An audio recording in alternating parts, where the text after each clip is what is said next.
perspektif. Perspektif menurut Kamus Besar Bahasa Indonesia adalah sudut pandang atau pandangan. Arti lain perspektif menurut Kamus Besar Bahasa Indonesia adalah cara melukiskan suatu benda pada permukaan yang mendatar sebagaimana yang terlibat oleh mata dengan 3 dimensi. Nah, menurut Joel M. Caron, perspektif adalah berupa kerangka konseptual, perangkat asumsi, perangkat nilai, dan perangkat gagasan yang mempengaruhi persepsi seseorang sehingga dapat akhirnya akan mempengaruhi tindakan seseorang di situasi tertentu. Sedangkan pengertian perspektif menurut Hartono 2010 adalah cara pandang terhadap suatu masalah yang terjadi atau sudut pandang tertentu yang digunakan dalam melihat suatu fenomena.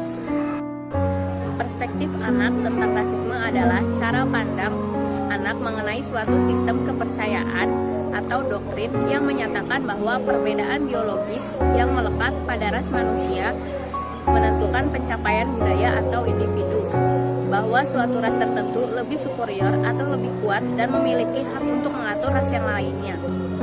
Jadi, perspektif anak tentang rasisme adalah cara pandang anak untuk melihat bagaimana perbedaan itu, seperti perbedaan ras, ya, perbedaan warna kulit, perbedaan suku, dan perbedaan gender. Baik teman-teman, di sini saya akan menjelaskan mengenai pengertian dari karakter. Karakter itu sendiri dimaknai sebagai tanda atau ciri khas yang khusus. Lalu apa sih karakter itu? Nah, karakter adalah pola perilaku yang bersifat individual atau keadaan moral seseorang. Nah, setelah melewati fase anak-anak, seseorang akan memiliki karakter. Cara yang dapat diramalkan bahwa karakter seseorang berkaitan dengan perilaku yang ada di sekitar dirinya. Nah, adapun pendapat menurut Kevin Ryan yaitu karakter yang baik ialah yang berkaitan dengan mengetahui yang baik atau knowing the good, yaitu yang selanjutnya ada yang mencintai yang baik atau loving the good, dan melakukan hal yang baik atau acting the good. Ketiga ideal ini saling berkaitan satu sama lain. Nah, sekarang selanjutnya saya pun akan menjelaskan mengenai pengertian dari pendidikan. Pendidikan adalah sebuah proses untuk mengubah jati diri seorang peserta didik untuk lebih maju. Nah, adapun pendapat menurut John Dewey, pendidikan adalah salah satu proses pembaharuan makna pengalaman. Nah, selanjutnya saya juga akan membahas mengenai pengertian dari pendidikan karakter. Nah, pendidikan karakter merupakan proses yang terjadi secara terus-menerus atau abadi dari penyesuaian yang lebih tinggi bagi makhluk manusia yang telah berkembang baik merupakan proses yang terjadi secara terus-menerus atau abadi dari penyesuaian yang lebih tinggi bagi makhluk manusia yang telah berkembang baik secara fisik maupun mental atau psikis, yang bebas, yang berasal dari kesadaran kepada Tuhan seperti termanifestasi dalam alam sekitar, intelektual, emosional, dan kemanusiaan dari manusia. Lalu selanjutnya, menurut Licona ada 7 alasan mengapa diperlukannya pendidikan karakter. Yang pertama, yaitu cara terbaik dalam menjamin anak-anak atau peserta didik memiliki kepribadian yang baik dalam kehidupannya. Yang kedua, yaitu cara untuk meningkatkan prestasi dari akademi peserta didik. Yang ketiga, sebagian peserta didik tidak mampu membentuk karakter yang kuat di tempat lain. Yang keempat, sebagai persiapan bagi peserta didik untuk menghormati pihak atau orang lain agar mampu hidup dalam bermasyarakat. Yang kelima, yaitu berangkat dari permasalahan yang erat kaitannya dengan problem moral sosial. Di antaranya ada ketidaksopanan, ketidakjujuran, kekerasan, pelanggaran kegiatan seksual, dan etos kerja atau belajar yang rendah. Yang keenam, sebagai persiapan terbaik untuk menyongsong perilaku di tempat kerja. Yang ketujuh, yaitu pembelajaran nilai-nilai sebagai bagian dari kerja peradaban. Bismillahirrahmanirrahim. Di sini saya akan membahas tentang bagaimana cara kita menumbuhkan karakter kepada anak. Nah, karakter yang seperti apa? Tentunya karakter yang positif, dan karakter itu kokoh atau melekat kepada anak. Nah, bagaimana caranya? Nah, di sini saya akan membahas 3 bahasan atau 3 cara untuk menerapkan atau untuk menumbuhkan karakter pada anak. Nah, yang pertama yaitu dengan melalui keteladanan. Nah, apa sih keteladanan itu? Nah, keteladanan itu adalah kesediaan pada diri-diri individu untuk menjadi contoh dan miniatur yang sesungguhnya dari sebuah perilaku. Jadi, keteladanan itu memberikan contoh yang baik kepada anak. Misalkan kita memberikan nasihat kepada anak yang makan dengan tangan kiri. Nah, kamu jangan makan dengan tangan kiri, tetapi misalkan kamu harus makan dengan tangan kanan. Selain kita menasehati dan memberitahu yang benar makan seperti apa, nah, kita juga sebagai guru atau misalkan kita nanti menjadi orang tua, kita juga harus mencontohkan atau menjadi teladan yang baik untuk anak kita. Jadi kita juga mencontohkan kepada anak ketika kita makan, kita juga dengan tangan kanan. Kemudian, individu tersebut harus memikirkan bagaimana menjadi teladan yang baik sehingga mampu memotivasi dan menginspirasi dalam semangat ilmu, amal, dan akhlak yang mulia. Jadi untuk menumbuhkan karakter pada anak, semua orang terlibat seperti seorang guru, orang tua, atau misalkan masyarakat sekitar. Dan itu pun harus memberikan teladan yang baik kepada anak. Jadi ya teladan itu memberikan contoh yang baik. Contohnya ya seperti tadi ketika kita makan harus dengan tangan kanan. Kemudian yang kedua itu melalui simulasi praktek.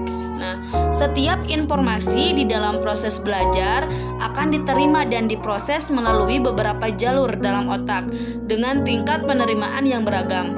Terdapat 6 jalur menuju otak, antara lain melalui yang dilihat, yang didengar, yang dikecap, disentuh, dicium, dan dilakukan.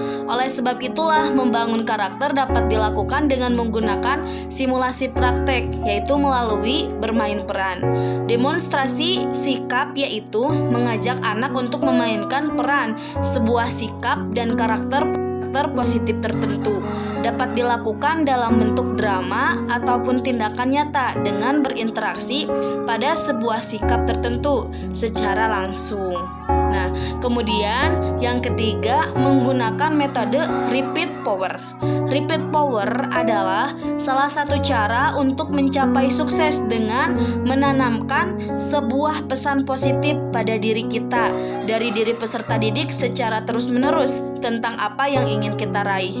Otak kita akan memerlukan suatu provokasi yang dapat mendorongnya memberikan suatu instruksi positif pada diri untuk melakukan tindakan-tindakan positif yang dapat mengantarkan pada sebuah realitas sukses yang diharapkan. Jadi, yang ketiga itu adalah menggunakan metode repeat power, yang artinya terus-menerus anak itu diingatkan. Tadi kita mengambil contoh tentang makan harus dengan tangan kanan.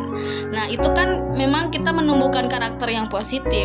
Tetapi kan di suatu waktu misalkan si anak itu ketika kita sudah mengingatkan, ketika kita sudah menasehati, tapi si anak terus menggunakan dengan tangan kiri. Nah, kita misalkan sebagai orang tua atau misalkan sebagai guru, kita harus menggunakan metode repeat power, yang artinya kita tidak pernah capek, kita tidak pernah lelah untuk terus mengingatkan anak tersebut makan dengan menggunakan tangan kanan. Jadi terus diulang gitu. Jadi nanti itu karakter positif akan tumbuh dengan sendirinya.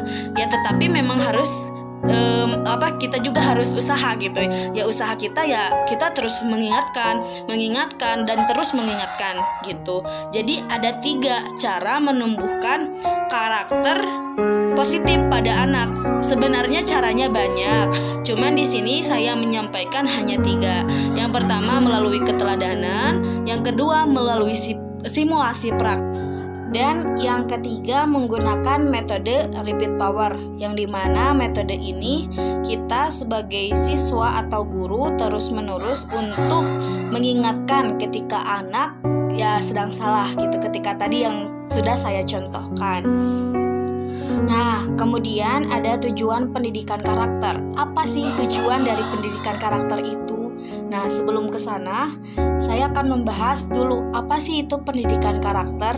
Nah, pendidikan karakter ialah upaya yang dilakukan untuk membentuk karakter yang positif dan dapat dipengaruhi oleh lingkungan.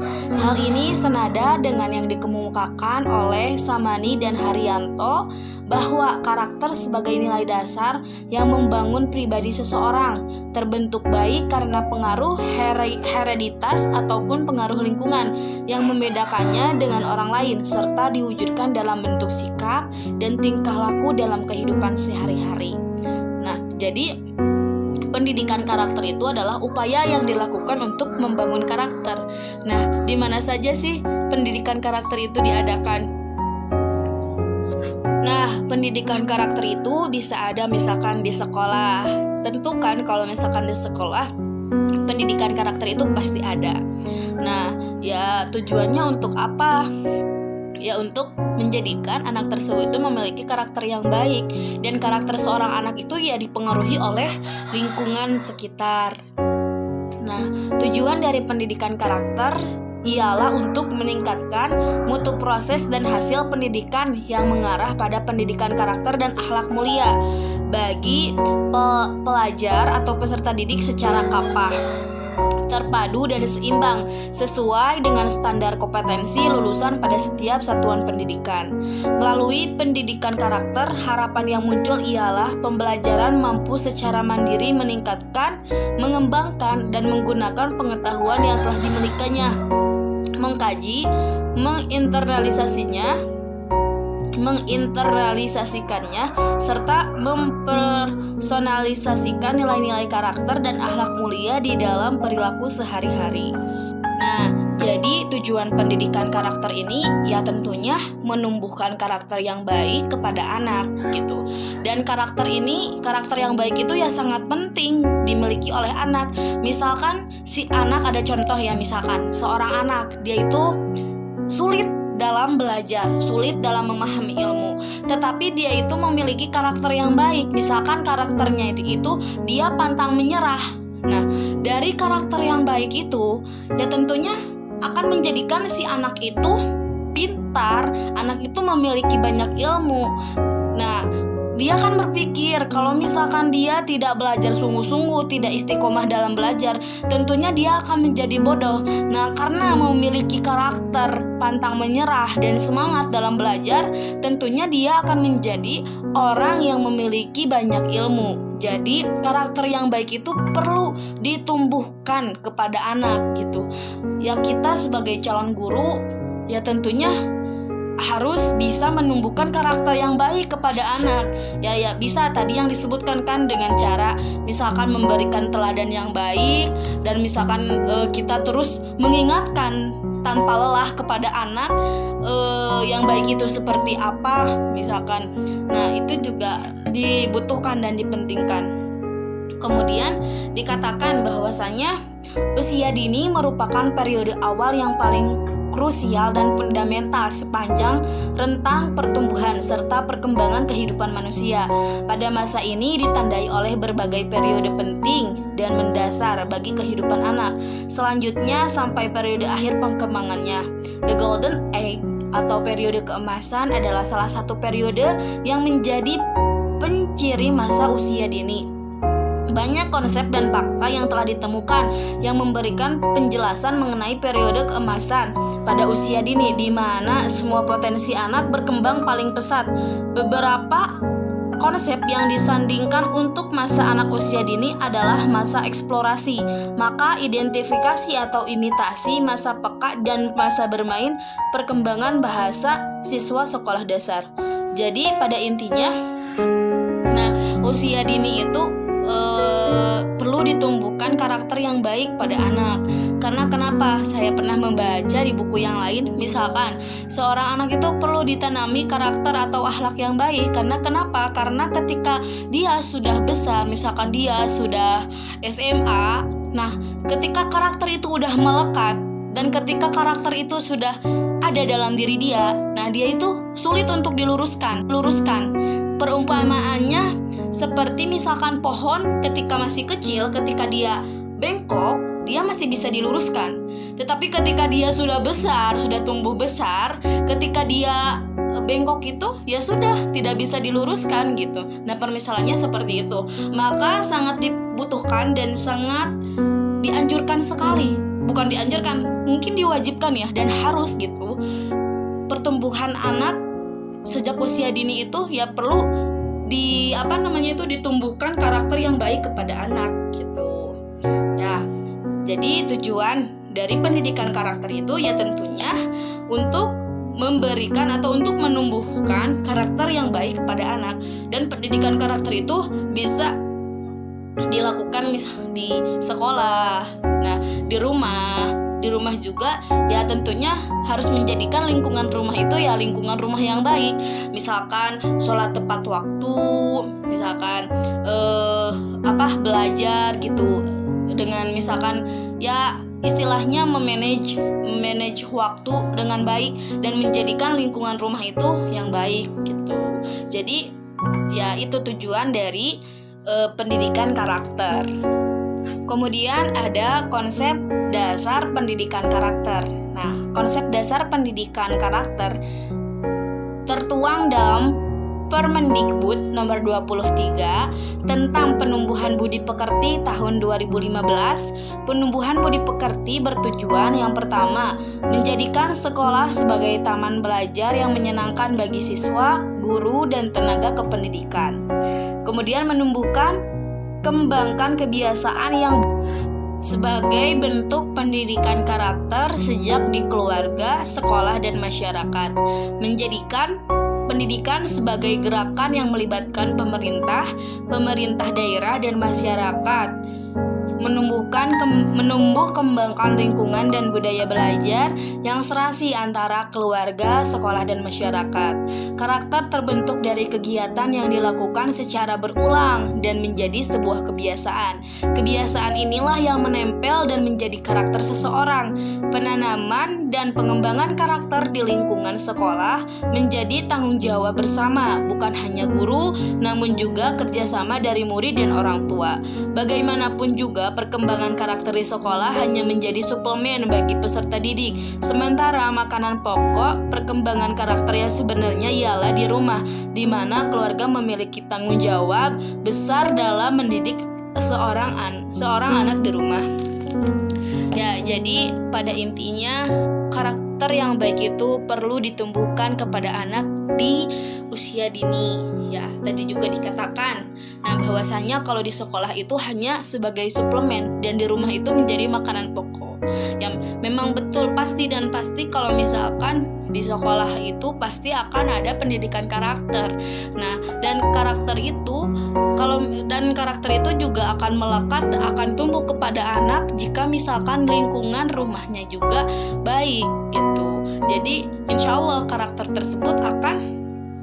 yang baik tersebut jika di sekolah sesuai dengan di rumah, ya maka karakter tersebut akan menempel kepada anak.